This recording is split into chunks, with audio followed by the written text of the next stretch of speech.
Udah mulai kan nih? Oke. Assalamualaikum warahmatullahi wabarakatuh.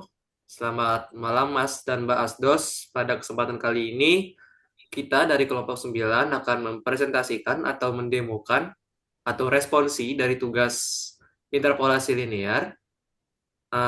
Sebelumnya kami akan memperkenalkan diri terlebih dahulu. Nama saya Kadi Andra Wikenjaya Putra dengan NRP 5025241187. Perkenalkan, nama saya Imaderian Darmajaya dengan NRP 5025241158. Dan terakhir, perkenalkan nama saya Prenaldi Besaba Sugian dengan NRP terakhir 156. Baik, di sini saya akan menjelaskan soal nomor satu. Soal nomor satu yaitu carilah nilai Y 2,1 menggunakan interpolasi linear, kuadratik, NGF, dan Lagrange. Jika diketahui data-data berikut. Di sini sudah diberikan datanya, X dan Y. Yang pertama itu interpolasi linear. Angka pertama mengambil dua nilai terdekat di sekitar X 2,1 yaitu X0, Y0, 2, 9, X-nya 2 dan Y-nya 9,68. X1 dan Y1, X-nya 4 dan Y-nya 10,96. Angka kedua menghitung dengan rumus interpolasi linear. Di sini sudah diberikan rumusnya, kita tinggal memasukkan datanya sesuai yang sudah diberikan. Setelah itu kita akan menghitungnya dengan aljabar biasa sehingga hasilnya 9,744. Maka selanjutnya yaitu Newton Gregory Forward. Langkah pertama itu buat tabel dengan beda sama dengan 2 atau H sama dengan 2. Langkah kedua yaitu hitung. Kita memasukkan nilai X dan H-nya. Kita menyesuaikan X-nya 2,1 sehingga hasilnya 0,05. Selanjutnya hitung formula NGF sampai orde 2. Karena X3 Y sama dengan 0. Atau grafiknya ini grafik kuadratik biasa. Seperti bentuk parabola. Selanjutnya langkah 3, substitusi. Substitusi yang sudah diberikan di rumus, hasilnya 9,742. Langkah selanjutnya yaitu menggunakan interpolasi kuadratik. Langkah ini menggunakan 3 titik, bisa dilihat di sini.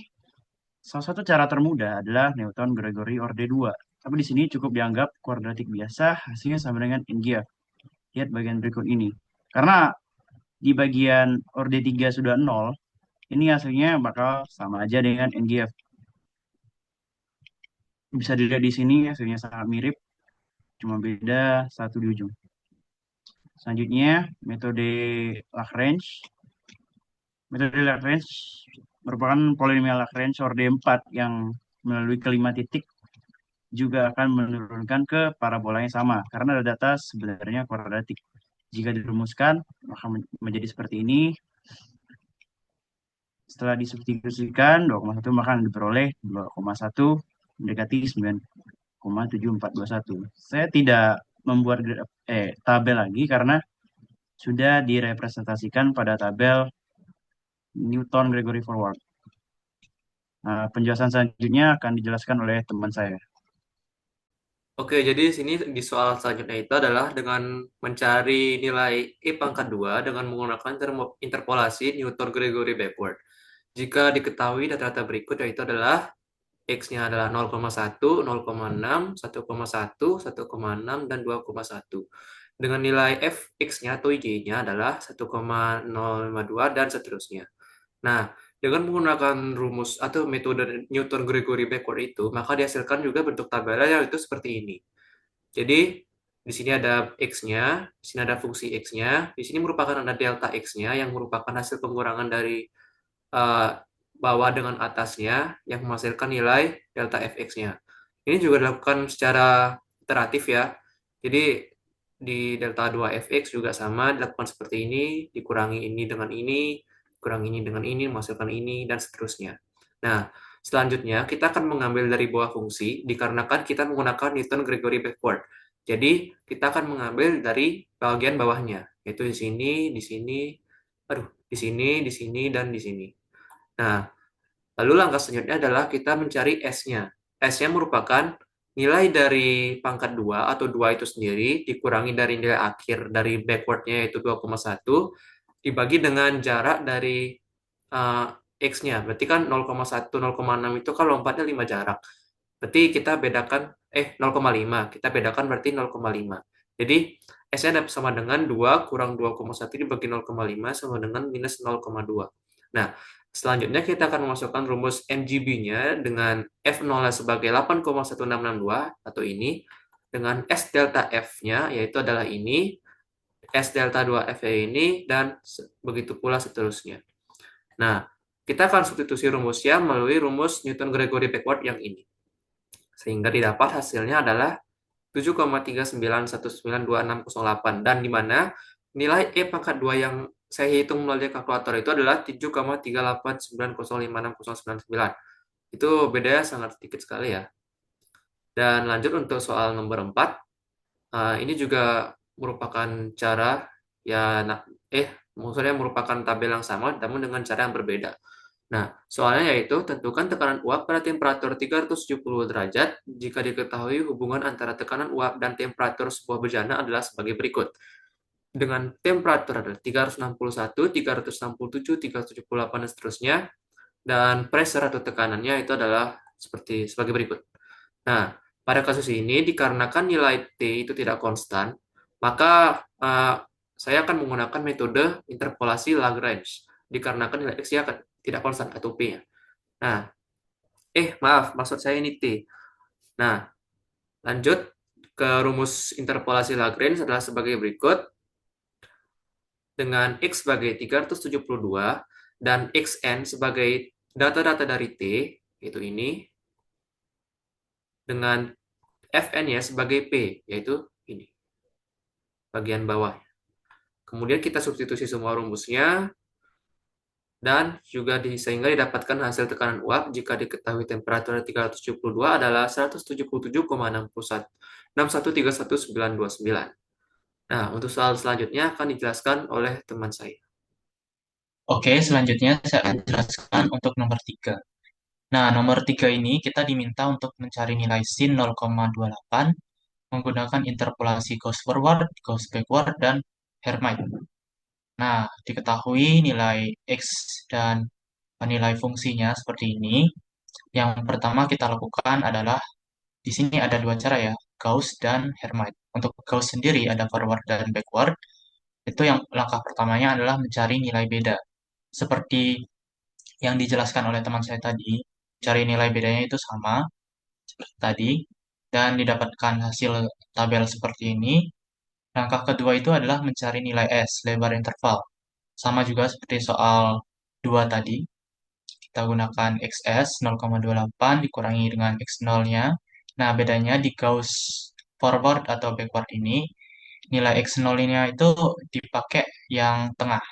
Yang tengah ini adalah 0,25. Jadi hasilnya S-nya adalah 0,6. Selanjutnya kita akan mencari nilai Fxs. Nah, untuk rumusnya itu mirip dengan um, Newton Gregory, tapi bedanya untuk Gauss ini kita ambil dari tengah. Nah, untuk forward itu kita ambilnya dari tengah, Y tengah ini, lalu turun satu, naik, turun, naik. Nah, gitu. Jadi pertama kita ambil 0,2474 ditambahkan dengan S dikali dengan 0,0481 lalu ditambah 0,6 S lalu dikalikan dengan S min 1 per 2 faktorial itu terus berpola ini dikalikan 0, nah ini naik turun seperti tadi berpola. Nah, setelah dikurangi 1 selanjutnya itu adalah 0,6 tambah 1. Lalu yang selanjutnya dikurangi 2 gitu untuk yang forward. Diawali dengan min 1 lalu bergiliran min 1 plus 1 min 2 plus 2. Lalu untuk hasilnya didapatkan hasil seperti ini dan hasil akhirnya 0,27635072. Lalu untuk Gauss backward itu sama seperti forward, bedanya adalah kita ambil nilai Y dan delta Y-nya itu seperti ini, dari tengah, naik, turun, kebalikan dari yang forward. Dan untuk perkaliannya itu, yang forward itu awalnya dikurangi satu, sedangkan yang backward itu ditambah satu. Tambah satu, kurang satu, tambah dua, kurang dua gitu selanjutnya. Berpola.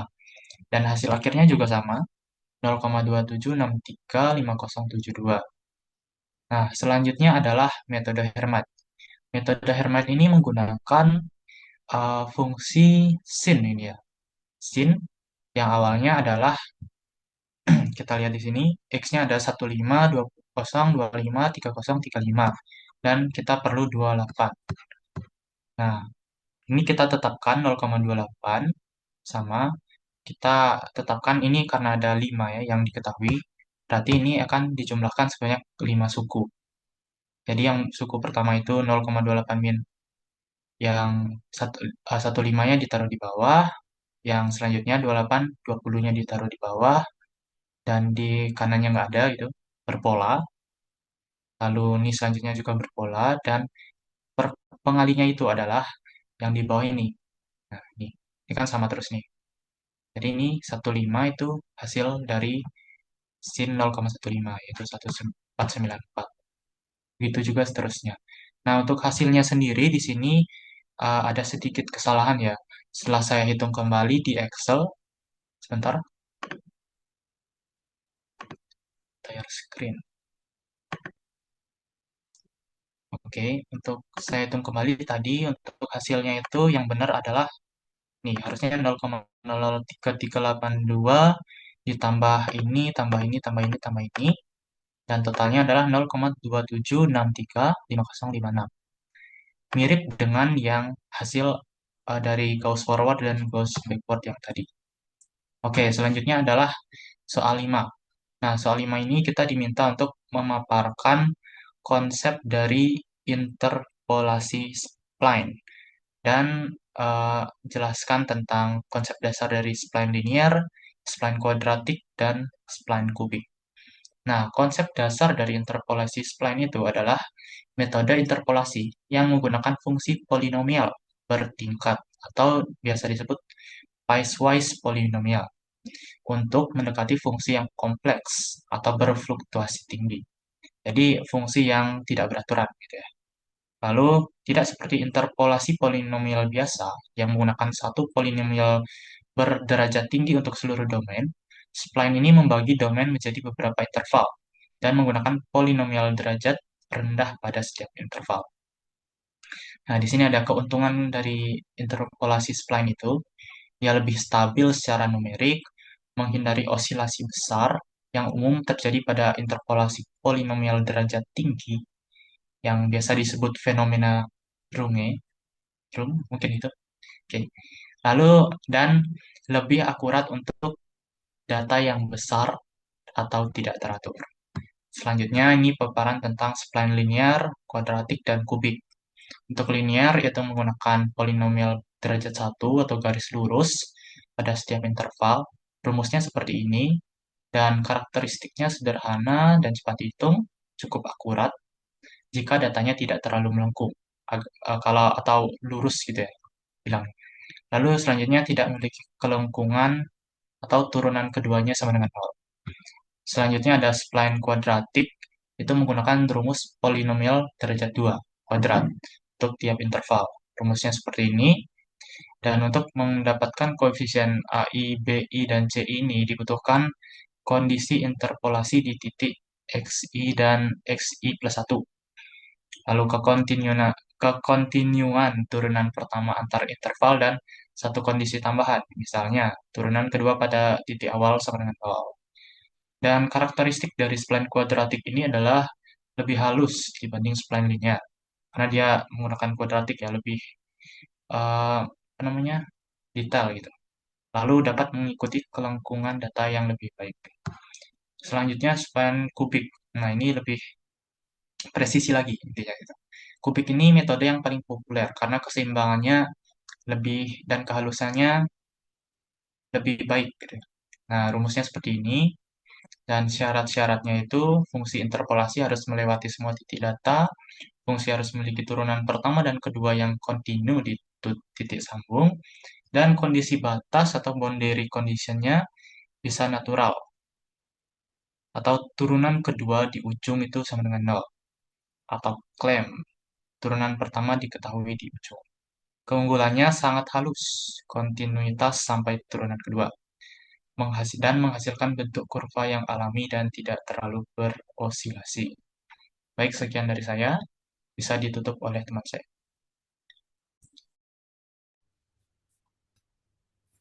Baik, sekian dari kelompok kami. Bila mana jika ada kesalahan, mohon maaf. Dan sekian. Wassalamualaikum warahmatullahi wabarakatuh. Terima kasih.